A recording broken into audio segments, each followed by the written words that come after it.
pemahaman pola candle dan cara entry-nya ya. Jadi cara entry bagaimana. Sekali lagi saya ingatkan bahwa produk dari forex adalah sebagai produk yang memiliki resiko yang tinggi. Jadi sebelum melakukan transaksi ada baiknya kita mempertimbangkan tingkat resiko yang mampu kita terima. Bersama saya Adi Pangestu akan menyampaikan webinar seperti tema yang saya sampaikan awal pembukaan. Ini adalah persembahan dari Hot Forex untuk yang ketiga kali ya. Dan kali ini mengambil tema tentang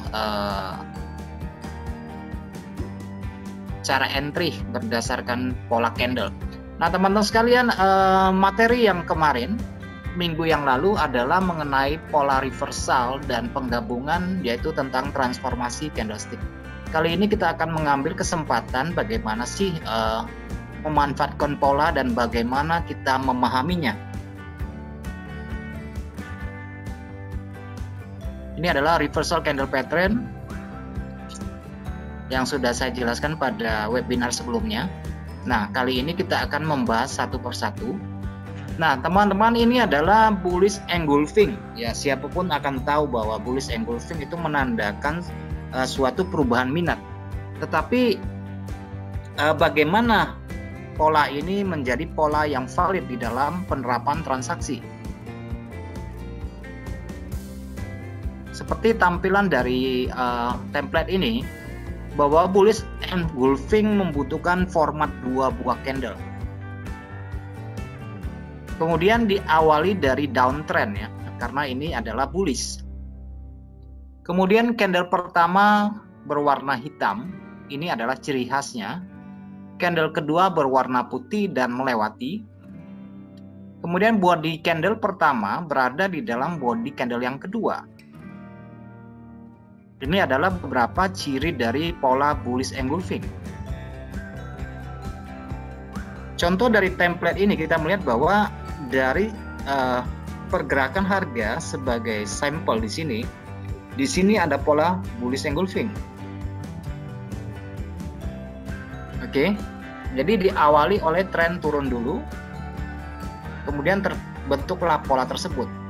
Nah, kemarin saya sudah sampaikan bahwa kita tidak hanya mesti melihat satu candle dengan satu candle, tetapi kita juga bisa jabarkan dalam bentuk gelombang atau akumulasi dari candle.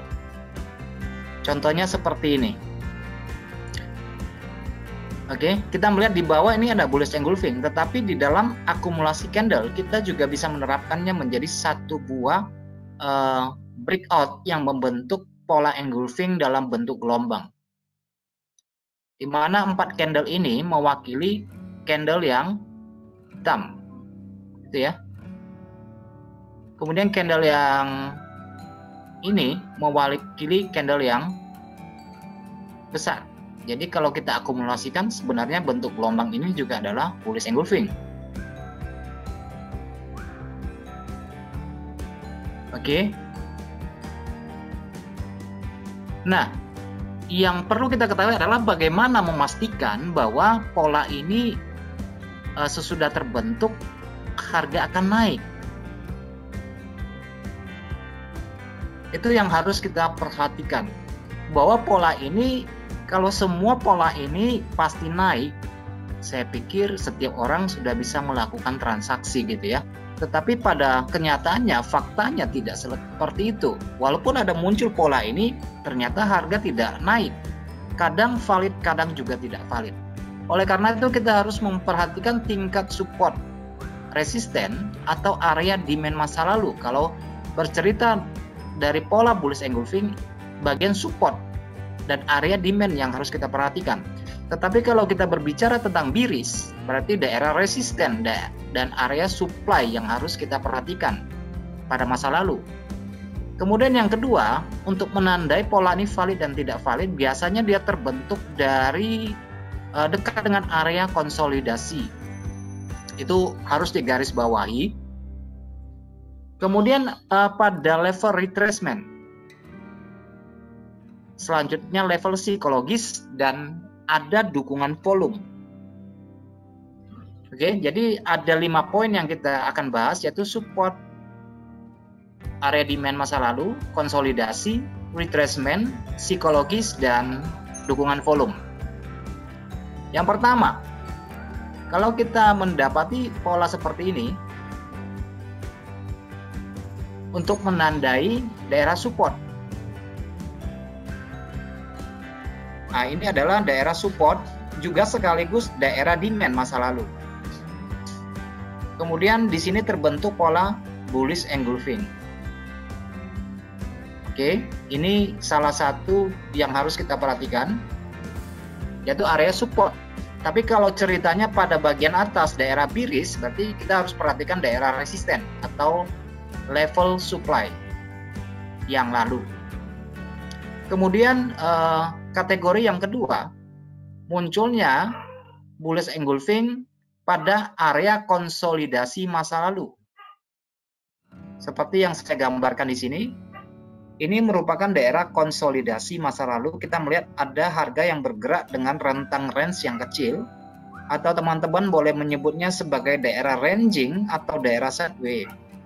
Ketika harga berangkat dari area ini dan melanjutkan perjalanan, dan ketika harga kembali, biasanya di sini akan muncul pola-pola reversal. Jadi dalam hal ini bukan hanya pola bullish engulfing, tapi mungkin saja di sini terjadi pola pin bar bullish atau pola morning star, ataupun pada pola forcing line atau trace line atau bullish harami, bisa saja terjadi dalam pola-pola tersebut.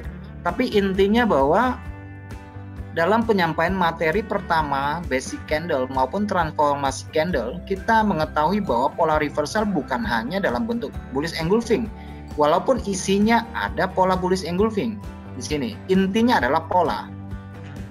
Oke, karena kita sudah membahasnya pada 2 webinar yang lalu. Jadi webinar kita ini merupakan sambungan seri per seri, jadi akan selalu sinkron dari waktu ke waktu ya. Jadi saya menyampaikan materi ini satu tahap demi satu tahap supaya ada benang merahnya, gitu ya. Ada benang merahnya. Nah, kalau teman-teman perhatikan di sini muncul pola bullish engulfing. Sebenarnya tidak harus bahwa pola ini yang muncul, bisa ada pola reversal yang lain.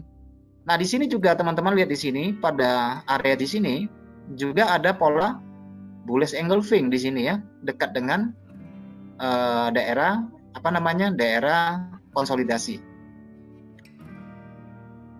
Kemudian yang ketiga yang perlu kita perhatikan adalah pada area retracement, daerah koreksi. Ya, ini daerah retracement merupakan retracement ya, kita bisa menyebutnya itu sebagai area pullback, bisa juga dalam bentuk retrace. Jadi kita harus bisa bedakan mana yang pullback, mana yang retest.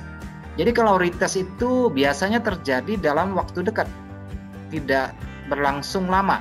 Tetapi kalau dia pullback berarti bisa berlangsung cukup lama.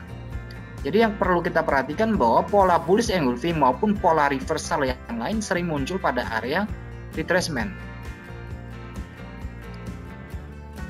Oke, ini adalah Fibonacci retracement. Di sini dari template ini kita melihat bahwa pola engulfing hadir pada daerah retrace 61,8%.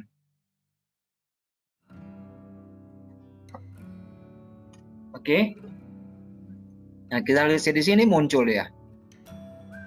Pola bullish engulfing yang sebelumnya dimulai dengan pola di sini kita melihat bahwa penurunan ini kehilangan momentum dengan munculnya candle-candle kecil. 1, 2, 3, 4, 5. Kemudian muncul satu candle. Nah, ini adalah pola bullish engulfing pada area retracement.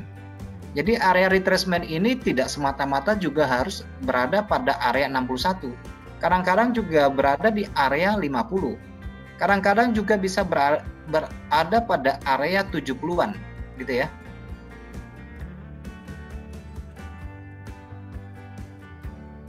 Kemudian selanjutnya bahwa ada dukungan volume pada pola ini.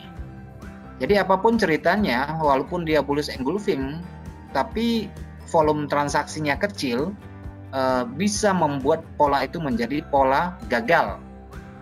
malah menjadi pola penerusan dengan hadirnya candle turun. Jadi oleh karena itu dibutuhkan validasi dari pertumbuhan volume. Oke, jadi perlu validasi dari pertumbuhan volume. Mengenai volume akan saya sampaikan materinya pada bulan depan ya. Pada bulan depan saya akan sampaikan materi tentang volume, di mana pada minggu pertama saya akan sampaikan tentang metode transaksi dari HOMA atau saya sebut sebagai Munihese Rule. Jadi aturan-aturan yang diterapkan si HOMA di dalam transaksinya, mengenai metodenya, mengenai strateginya, dan mengenai bagaimana mengelola psikologis di dalam tradingnya. Selanjutnya, ini adalah poin selanjutnya, yaitu bullish reversal. Dalam hal ini adalah bullish engulfing, juga hadir pada area-area level psikologis atau angka bulat, round number. Di sini kita lihat ada harga 1.2600, 12700, 128, 129. Nah, acap kali bahwa pola ini juga hadir pada level-level seperti ini.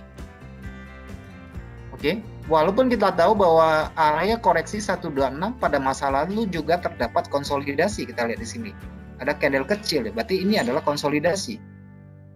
Juga ini adalah area 61.8 karena saya mengambil sampel yang sama dengan contoh yang sama. Gitu ya. Jadi pada level psikologis juga hadir.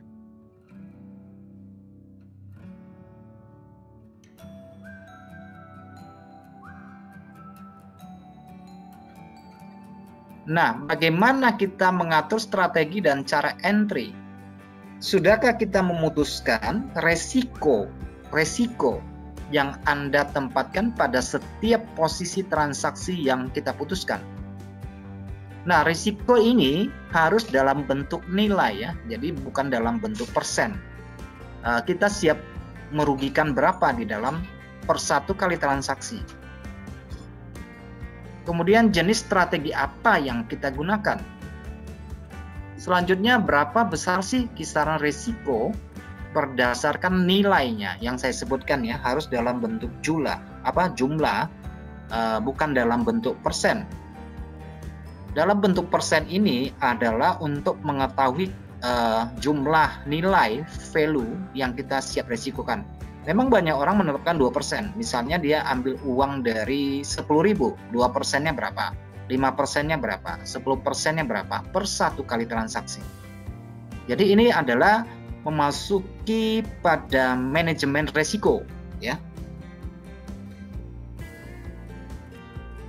Dan risiko itu karena sifatnya adalah pasti, maka harus kita tetapkan per satu kali transaksi kita resikokan berapa. Oke, jadi kalau kita hitung menurut persentasi, misalnya uang kita 1.000, berarti 2%-nya adalah 20. Nah, 20 itu harus bersifat statis. Per satu kali transaksi, tahunnya 20, tahunnya 20. Jadi, dalam penetapan transaksi, lot size atau volume transaksi itu bersifat dinamis, diukur atau dibagi dari nilai risiko, nilai uang dibagi dengan jumlah pips, jarak risiko, maka kita akan mendapatkan lot size-nya atau volumenya ya. Ukuran volume transaksi berdasarkan pembagian risiko terhadap ruang risiko, itu yang saya maksudkan. Misalnya, teman-teman sekalian ya, misalkan, ini hanya sebuah contoh. Misalnya teman-teman menetapkan 5%. 5% dari dana 10.000. Berarti 5% berarti kan $500 ya. $500. Nah, di sini kita mendapatkan suatu pola harga misalnya. Ini adalah contoh template grafik. Ini adalah support. Pada bagian bawah adalah support. Kemudian sesudah kita ukur di sini, ternyata harga berada pada poin 61 dan daerah 50 dan muncullah pola pullback reversal lanjutan dari tren penurunan sebelumnya, dan kita melihat bahwa ini adalah suatu peluang karena bearish engulfing ini terbentuk pada area koreksi retracement, juga terhalang oleh daerah konsolidasi. Kita melihat di sini ada konsolidasi, di sini juga ada support, ada resisten, konsolidasi juga. Nah, apa yang harus kita lakukan? Oh, ada pola untuk kita masuk, misalnya seperti ini pada area ini. Maka yang pertama, kita harus mengukur resikonya. Seandainya kita ambil posisi turun daerah sini, kita harus ukur ke jarak risikonya berapa pips sih. Contoh ya, misalnya kita mendapatkan 25 pips dari ujung resisten terdekat, karena ini merupakan area resisten misalnya. Sesudah kita ukur, dapatlah 25 pips. Inilah jarak risikonya. Sedangkan kita resikokan 500 US dollar, setara dengan 5%. Maka dari 500 itu, kita bagi 25 pips, kemudian dapat lot size-nya. Berarti pada area sini, kita bisa entry sebesar 2 lot. Dengan kerugian statis, yaitu 500 per satu kali entry. Tetapi ada cara yang lain, misalnya teman-teman bisa juga membagi dalam 2 kali entry. Misalnya entry dulu 1 lot di daerah sini, kemudian ada limit 1 lot lagi di sini. Tetapi kalkulasi resiko tetap adalah 500 US dollar. Oke, jangan lebih dari ini, karena ini merupakan dari rencana awal dari manajemen risiko maupun dari trading plan. Jaraknya nilai 500 dibagi dengan ruang resiko 25. Oke.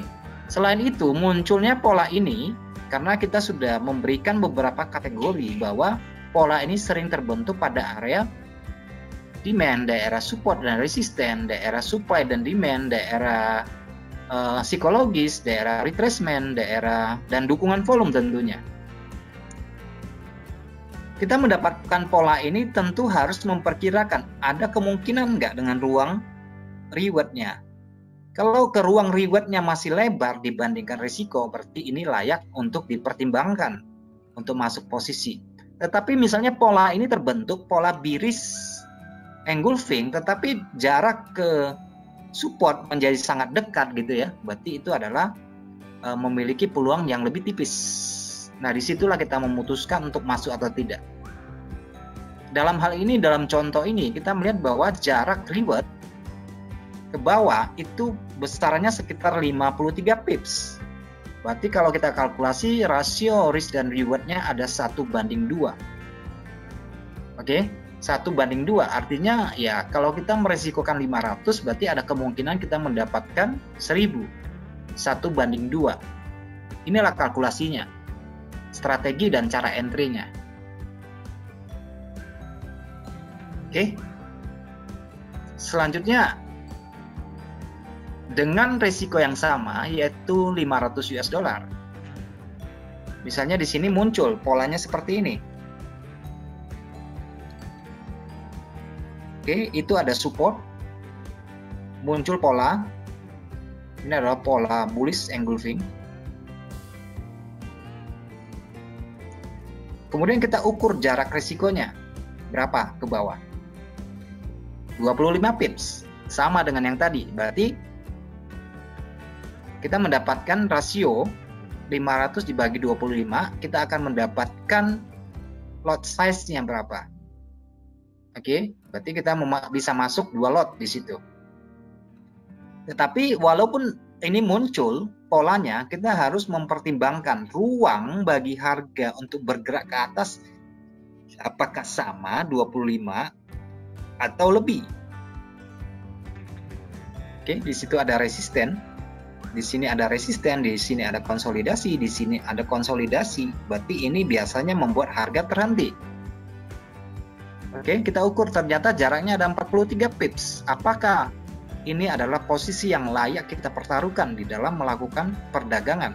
Saya pikir ini layak dipertimbangkan karena memiliki rasio di mana risikonya tetap 25 pips setara dengan 500 US dollar, tetapi kita memiliki ruang transaksi bagi harga untuk bergerak ke atas sekitar 1.7 gitu ya.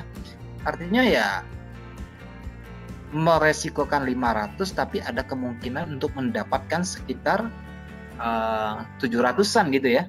Itu layak dipertimbangkan.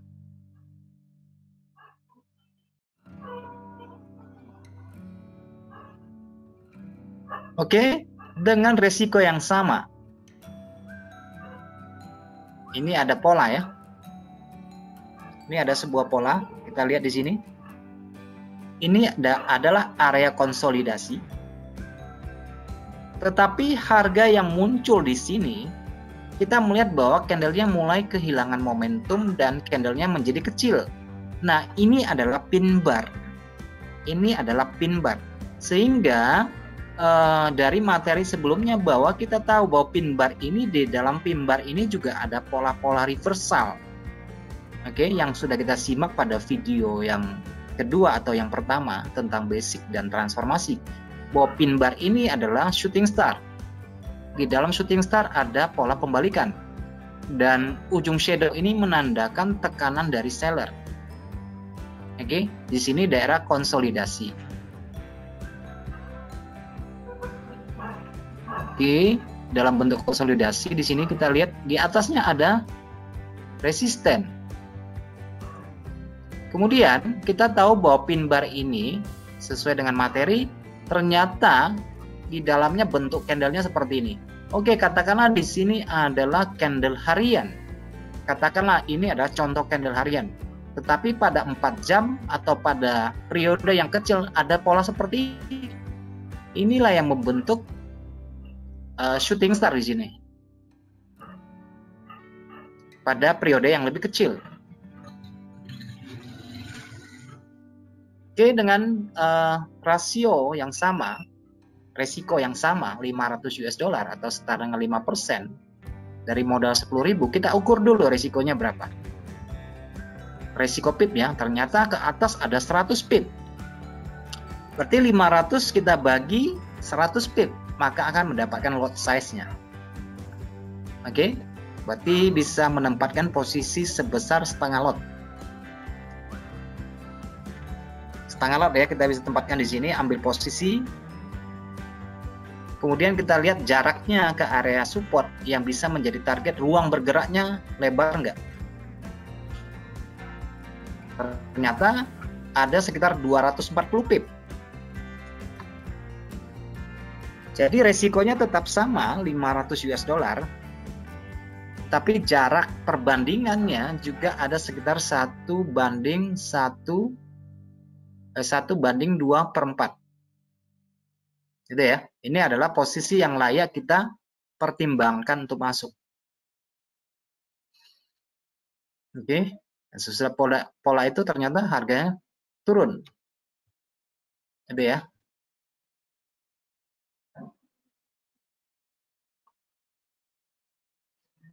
Oke, contoh kita harus memahami tentang pola ini. Ini pola yang sangat umum, sangat lazim gitu ya, tetapi harus kita pahami di dalam kondisi pasar. Pada contoh ini, bullish engulfing ini, jika ini adalah periode harian atau D1, di manakah kita menempatkan order? Oke. Di manakah kita menempatkan order?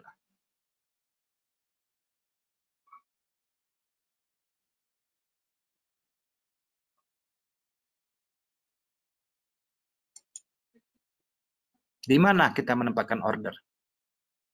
Oleh karena itu kita perlu mengecek struktur dari periode yang lebih kecil. Karena ini contoh sampelnya adalah harian. Kita cek di periode di bawah di 4 jam atau di bawah 4 jam. Sama dengan atau kurang di bawah 4 jam. Jadi ini mengenai tentang transformasi candlestick pada pemahaman webinar yang kedua. Nah, ibaratkan bahwa candle turun yang putih ini adalah kumpulan dari 6 batang candle. Ini adalah 4 jam contoh ya. Ini sebuah contoh. Ini adalah 4 jam dari candle yang putih ini. Kemudian candle turun ini adalah yang merah ini. Juga berisi 6 batang 4 jam. Kemudian candle naik ini 6 batang adalah candle naik ini. Nah, jadi secara gelombang di 4 jam pola candlenya seperti ini, kalau kita satukan ya ini bullish engulfing. Karena candle naik ini melebihi gelombang turun. Gelombang candle kecil merah ini. Oke, kita buat batasan seperti itu. Batasan yang sama dalam daily dan 4 jam. Jadi ini daily-nya, ini 4 jamnya. Akan terlihat seperti ini di 4 jam. Nah, jadi kita bisa waktu dia melewati candle ini atau melewati gelombang ini, kita tahu bahwa di sini sudah terjadi breakout per candle, tetapi di sini terjadi breakout gelombang. Jadi pada daerah dia ngebreak, menjebol pada bagian atas. Nah, disinilah titik keseimbangannya. Oke, di sini titik keseimbangannya. Karena antara yang turun dan yang naik pada potongan di sini itu equal. Ini sama. Sehingga kalau kita satukan di sini adalah kosong, setara, seimbang di sini. Jadi badan buyer yang kelebihan ini dari titik ini ke sini, ini adalah potongan dari sini. Sehingga pada umumnya harga akan kembali pada titik keseimbangan dan mencari titik keseimbangan lanjutan. Jadi pada area ini kita bisa tempatkan pending order, atau pada bagian atas kita tempatkan stop order atau buy stop misalnya di sini. Oke. Atau kita dengan materi yang sama kita bisa mengukur jarak dari atas ke bawah atau dari bawah ke atas pada level retracement 50-62 pada daerah kisaran di sini untuk tempatkan order. Yang penting kuncinya bahwa ini ada pola, ini ada breakout. Oke. Nah, di sini kita lihat pada contoh ini harga kembali ke area tersebut, yaitu ada area keseimbangan. Pada penutupan harga atau pada pembukaan harga selalu hadir candle-candle kecil. Coba kita perhatikan pada 8 jam sebelum penutupan pasar ataupun 4 jam atau 6 jam pembukaan pasar harian, kita akan menemukan candle-candle kecil, kita akan menemukan pasar yang tidak memiliki volume transaksi yang besar, artinya rata-rata di penutupan sesi Amerika, menjelang penutupan sesi Amerika dan pembukaan pasar Asia, Tokyo, 4 jam sebelum atau 4 jam sesudah pembukaan pasar, kita akan menemukan volume transaksi yang kecil. Itulah berisi candle-candle yang kecil, sehingga disinilah letaknya titik keseimbangannya. Sehingga banyak orang mengatakan bahwa pasar Asia adalah pasar koreksi. Pasar yang mengoreksi apa yang sudah terjadi pada pasar kemarin, pasar Amerika atau pasar Eropa. Jadi pasar Asia disebut sebagai pasar koreksi. Karena volume transaksi yang kecil, mungkin mereka menyebutnya seperti itu.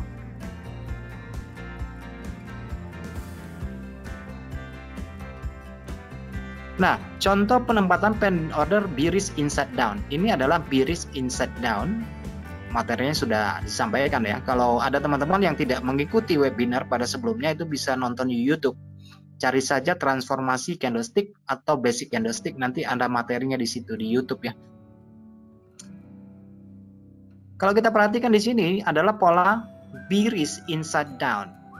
Tapi kalau teman-teman menggabungkan ini, dua candle jadi satu, hijau ini satu, ya ini tetap bearish engulfing apapun ceritanya. Atau kita mau jadikan satu candle, ini adalah shooting star atau long legged doji di sini. Dalam hal ini lebih tepatnya ini adalah shooting star. Kalau kita gabungkan tiga candle ini menjadi single bar ya.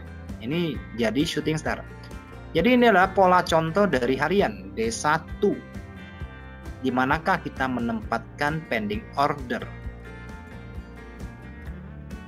Yang kita lakukan tetap sama untuk kembali memasuki periode 4 jam atau di bawahnya. Karena saya memberikan contoh ini pada daily. Kita lihat di sini candle hijau ini harian 1 diwakili oleh 6 candle naik pada 4 jam. Saya memberikan contoh ya. Kemudian candle turun di sini 6 batang, 1 2 3 4 5 6 mewakili candle ini. Candle ini adalah biris harami 1 2. Dengan adanya candle konfirmasi, maka pola ini menjadi 3 bar dengan nama yang berbeda, yaitu inside down. Pola ini adalah pola yang kuat sekali ya. Kalau pola ini terbentuk biasanya jadi gitu ya. Jarang valid, jarang berdusta pola ini. Kemudian candle turun ini seperti ini. 3 naik, 3 turun membentuk pola candle yang turun ini. 1 batang. Jadi sini ada 6 batang pada 4 jam contoh ya. Itu ada resistennya. Ini adalah supportnya per batangnya ya. Jadi kita bisa tempatkan pending order kita bisa menarik Fibonacci, kita mencari tingkat neckline atau support resisten untuk menempatkan pending order.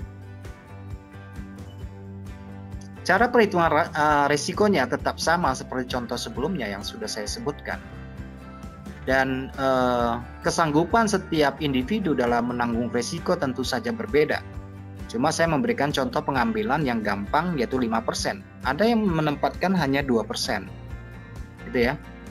Tetapi semuanya itu harus dikalkulasikan dengan nilai atau value ya. Jangan hanya berdasarkan persen. Jadi harus dalam bentuk uang, nilai uang.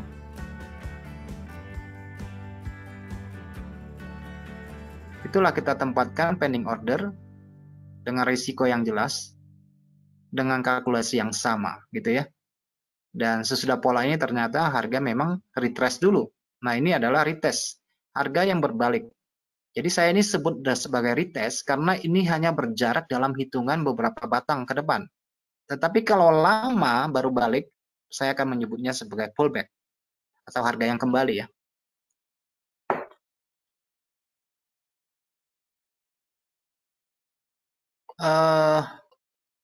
Jadi teman-teman sekalian, itu adalah materi yang sangat singkat.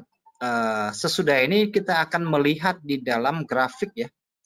Di dalam grafik nyatanya seperti apa sih? Itu yang harus kita cermati. Kemudian dari apa yang saya sampaikan, itu dapat kita simpulkan bahwa sesudah pola yang terbentuk, pola reversal, itu yang harus kita cermati adalah bahwa pola itu minimal harus berada pada area support resisten. Minimal harus berada pada area supply and demand. Atau berada pada area konsolidasi. Atau berada pada area retracement. Lakukan pengukuran ruang risiko dan ruang reward-nya, kemungkinan harga bergerak. Jadi kita harus tempatkan risiko secara statis, artinya nilainya per satu kali trade itu tetap sama nilai risikonya. Kalau kita menempatkan satu posisi itu 50 US dollar, ya sudah, setiap transaksi kita tetap menggunakan 50 US dollar secara risiko ya, secara risiko. Dan yang fleksibel di sini adalah jumlah lotnya. Oke, jumlah lotnya yang fleksibel. Bukan resikonya yang fleksibel ya, jumlah lot yang fleksibel. Jadi resiko itu harus bersifat statis. Karena kalau kita bicara transaksi forex ya tentang pengelolaan resiko. Oke, ini adalah materi yang saya sampaikan pada kali ini. Kemudian untuk akhir bulan ya, 26 Mei ya, 26 Mei kita akan sampaikan tentang support dan resisten yang sesungguhnya. Yang dimaksud dengan support resisten sesungguhnya itu yang seperti apa sih? Apakah yang seperti kita ketahui gitu ya? Kenapa support resisten itu jarang berfungsi untuk saat seperti ini? Misalnya, apakah ada manipulasi harga pada area support dan resisten sehingga kita sering terjebak? Itu materi yang akan saya sampaikan pada minggu depan, minggu muka ya. Teman-teman sekalian, kita akan melihat pada daerah grafik secara nyata pola-pola yang saya sebutkan supaya materinya lebih komprehensif dalam pemahaman kita karena kita masih ada sisa waktu yang cukup. Bagi teman-teman yang butuh analisis, baca berita fundamental, silahkan kunjungi website kami. Ini bisa dilihat websitenya ya. di sini. Dan sekarang kita akan melihat hal yang nyata di dalam grafik harian atau dalam chart ya, kita akan melihat chartnya.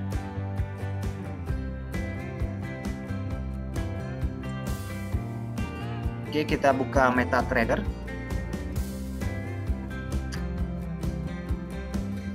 Saya masih ada sisa 25 menit, nanti saya sisakan waktu buat teman-teman yang akan bertanya sekitar 5-10 menit ya. Tapi sebelumnya saya sampaikan dulu bagaimana di dalam prakteknya, di dalam apa grafiknya ya. Oke, teman-teman sekalian, ini adalah tampilan dari Euro USD frame 4 jam. Dan coba sekarang kita lihat tampilan pada frame daily dulu ya, di daily. Nah, ini adalah data masa lampau yang sudah terjadi. Di sini ada pola reversal. Ini adalah bearish engulfing.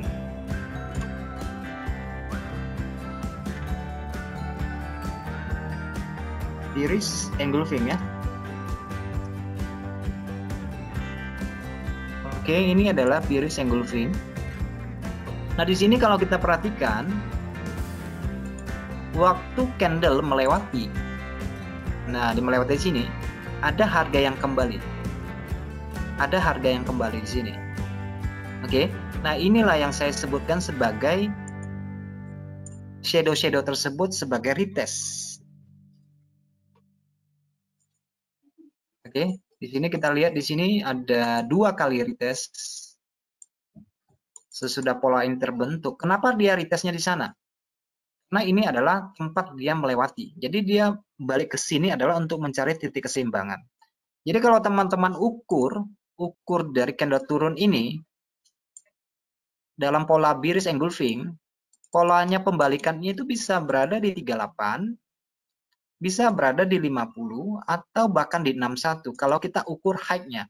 Tetapi kalau teman-teman karena mengukur Fibonacci itu adalah sesuatu yang fleksibel, jadi tidak ada acuan baku. Di dalam pengukuran ini saya lebih condong untuk mengukur dari candle yang turun.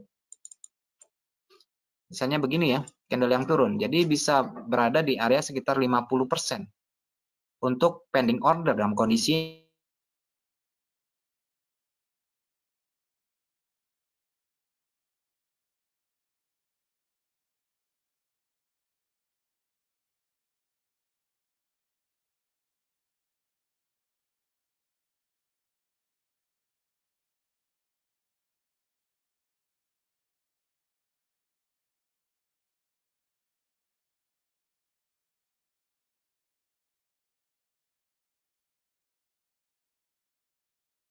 pola naik dan pola turun.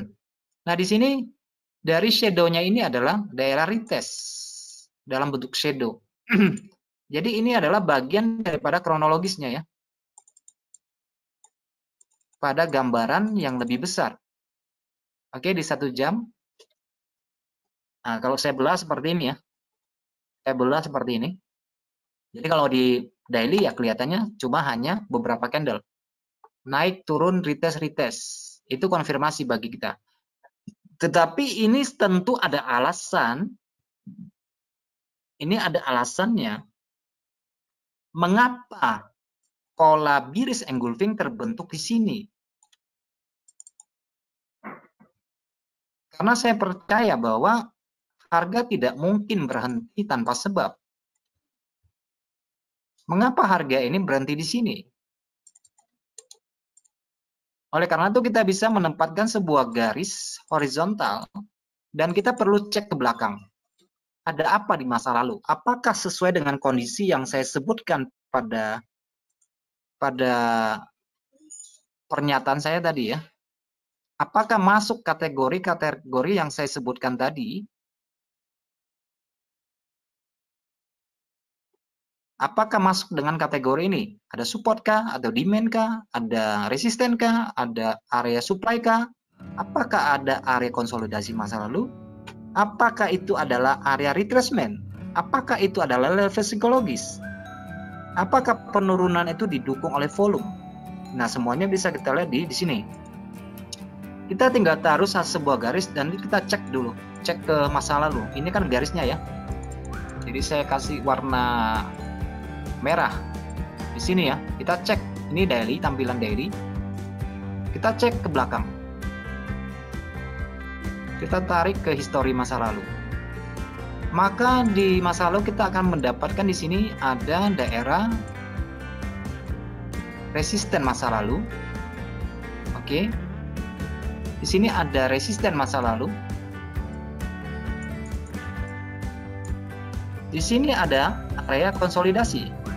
Sorry.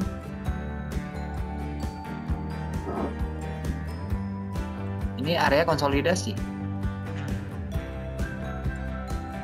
Oke, area konsolidasi. Konsolidasinya ada, resistennya ada. Kemudian area demand-nya ada di sini, area demand-nya. Area supply-nya ya, sorry. Ini area supply-nya ada. Nah, sekarang kita lihat harganya di kisaran berapa? Harganya di kisaran 114934 atau bisa saya katakan mendekati angka level psikologis di 11.500 atau area round number-nya ya. Ini merupakan angka round number-nya, dekat sekali. Jadi kita lihat di sini. Ini dekat sekali dengan angka round number. Kemudian faktor yang lain tentang retracement. Apakah di sini ada area retracement? Oke, kita cek ya. Apakah itu ada area retracement pada frame yang mungkin yang lebih besar gitu ya. Kita cek. Jadi kita tinggal ukur dari titik high ke titik low. Di sini kita lihat pola bearish engulfing. Kalau kita ukur dari high ke low, di sini berada penempatan dari mendekati 50, berarti area retracement hanya sampai di daerah 38 kalau kita ukur di sini. Ukur dari total penurunan ya. Ukur dari total penurunan.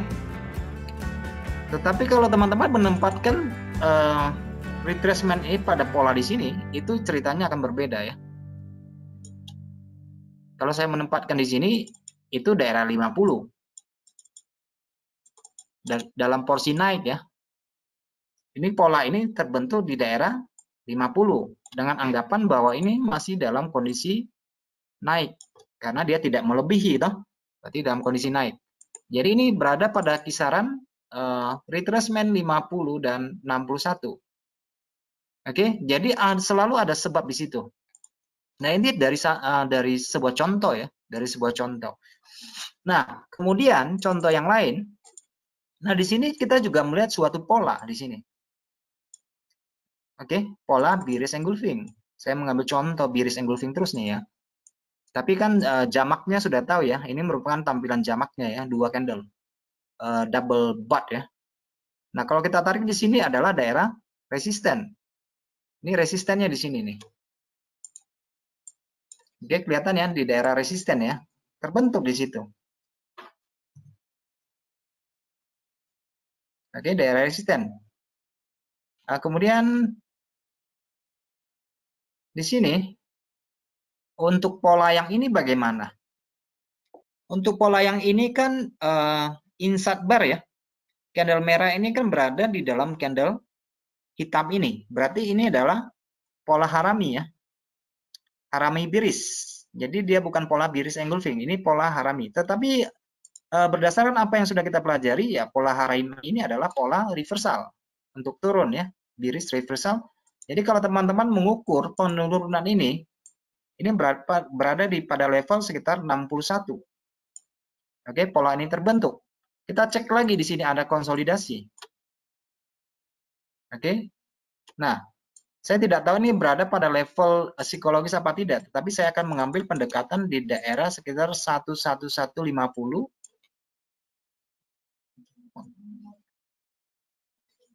Oke, saya akan mengambil pendekatan pada 1150 daerah sini.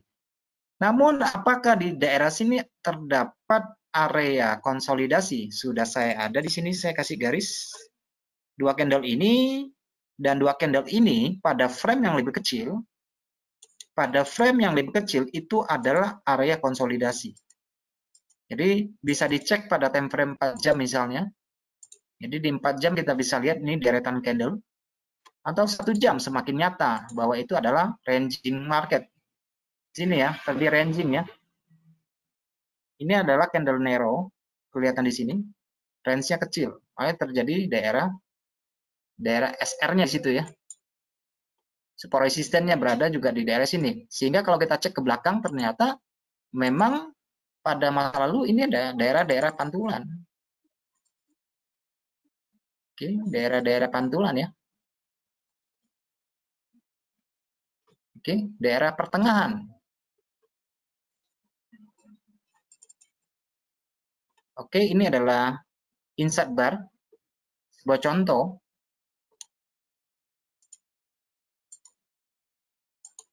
Nah, sekarang kita ya lihat yang sangat terjadi ya, yang sekarang sedang terjadi ya. Yang sekarang sedang terjadi bearish engulfing ini. Coba teman-teman tarik ke daerah sini. Kita akan mendapati rejection pada masa lalu sebagai minor support dan di sini sebagai minor resistance. Dan perhatikan di sini ada konsolidasi 3 candle atau sekitar 12 jam. Atau teman-teman menariknya di sini itu berada pada level 50.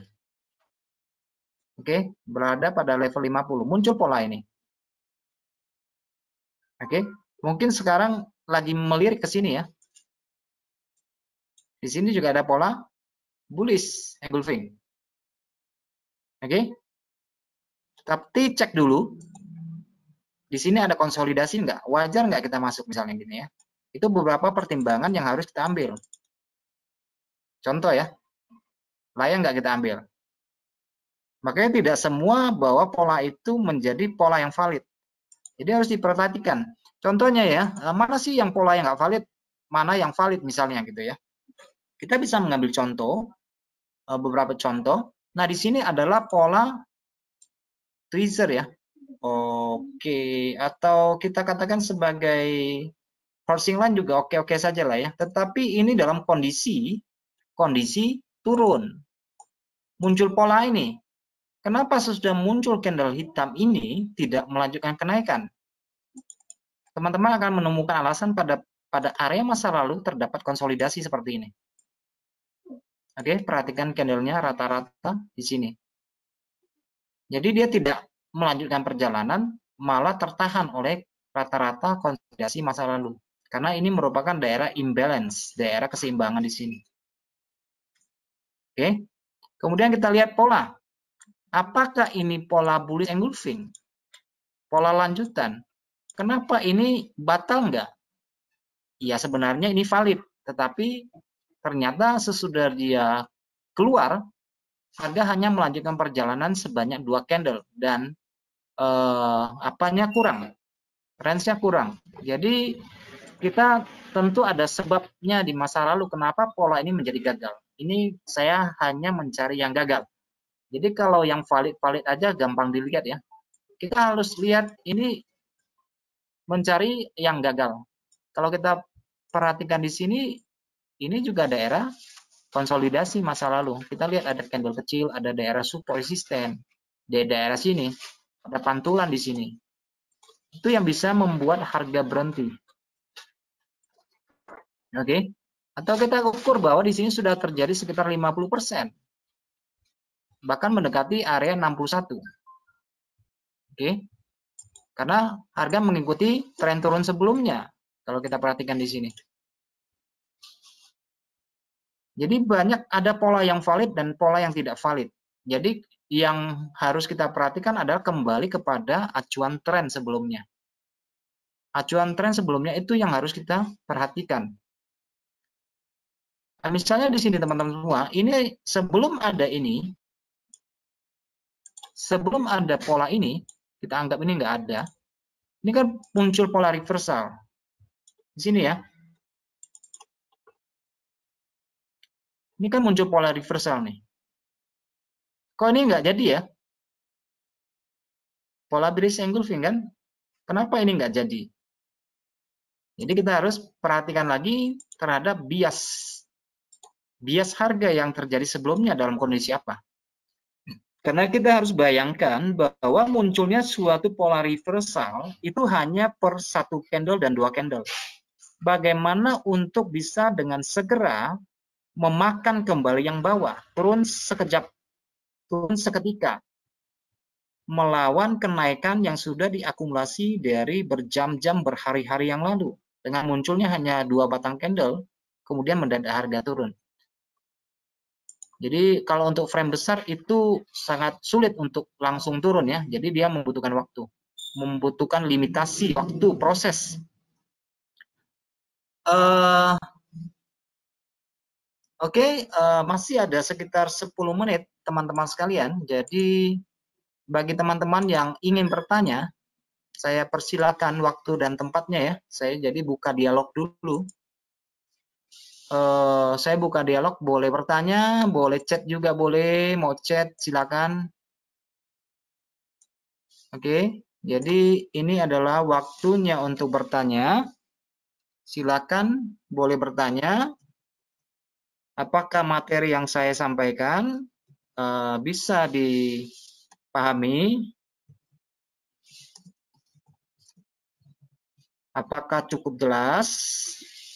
Jika kurang jelas, saya berikan waktu untuk bertanya pada kesempatan ini. Karena yang hadir di sini kan ada 10 orang ya. Jadi saya berikan waktu untuk bertanya. Jadi kalau kita berbicara tentang pola ini, sebenarnya total secara keseluruhan,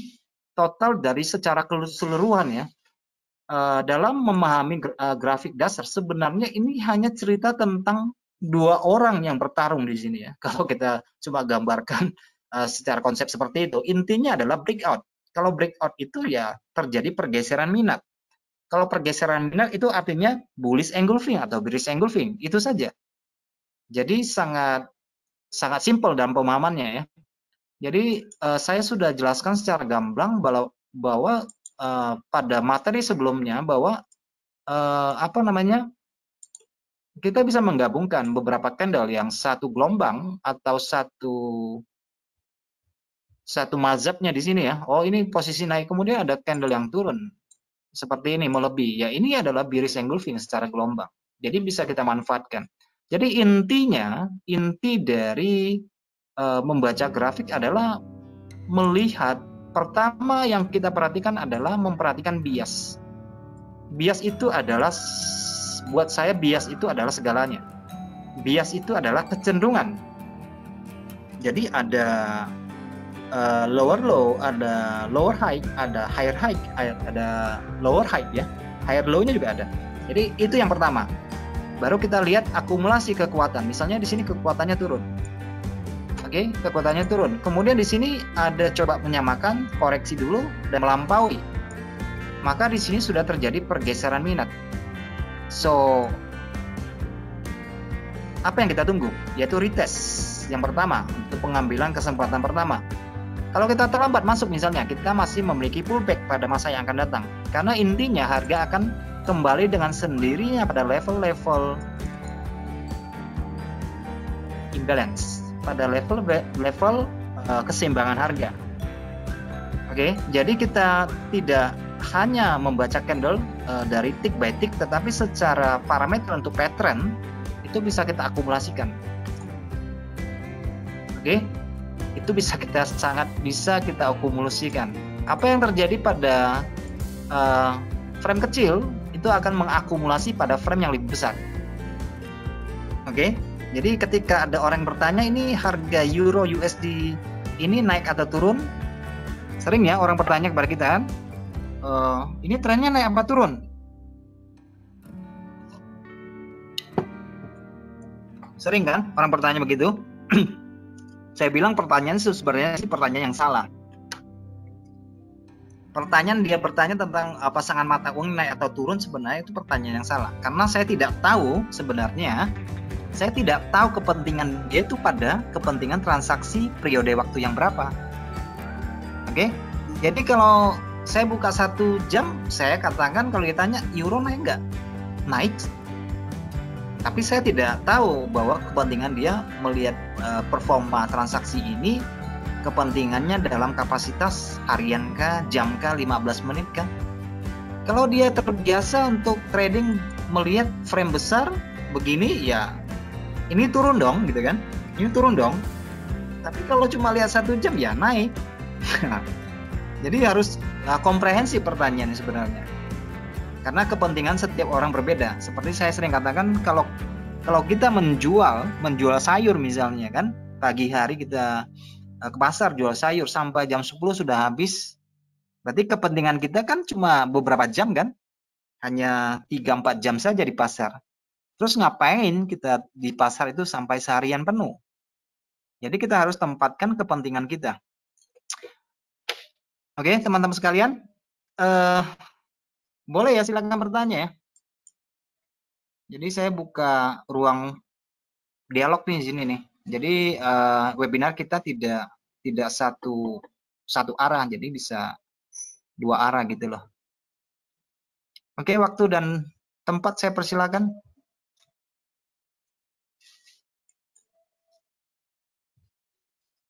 Ini master-masternya hadir semua nih ya. Om Jona, Om Pradopo, Nofri, waduh, ini master semua nih yang hadir nih.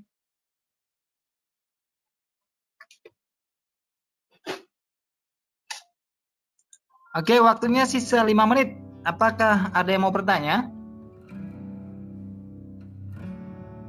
Ini berhubung ini kan mungkin waktunya bertabrakan dengan apa ya? Dengan orang yang tarawih pada bulan Juni nanti selepas dari Lebaran. Saya juga akan melanjutkan webinar dengan tema yang lebih menarik tentunya.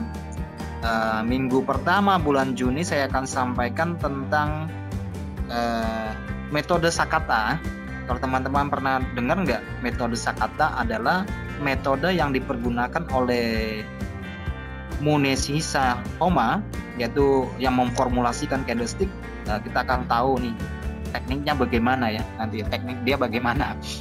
Nah, itu yang akan saya kupas pada minggu pertama. Bukan minggu pertama ya, minggu kedua, karena minggu pertama bulan Juni saya abstain, tidak ada webinar pada minggu pertama, di minggu kedua ya. Dan untuk bulan ini masih sisa 1 materi tentang support resisten.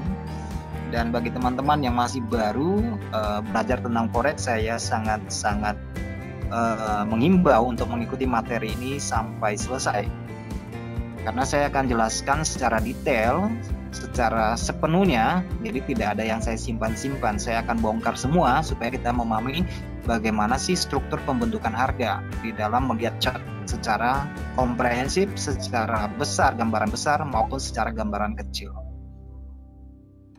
Oke, saya pikir cukup waktunya, sudah pas 1 jam 20:16 menit.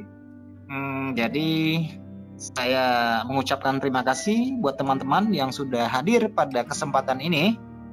Karena ini tidak ada yang bertanya ya.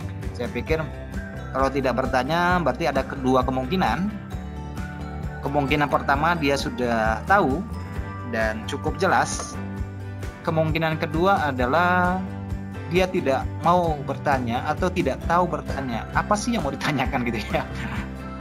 Oke, terima kasih buat teman-teman, brother and sister yang sudah bergabung pada kesempatan hari ini. Terima kasih saya ucapkan dan sampai jumpa pada webinar mendatang minggu depan tentang topik support and resistance sebenarnya. Terima kasih untuk atensi teman-teman sekalian pada hari ini ya. Sampai jumpa dan selamat malam. Thank you.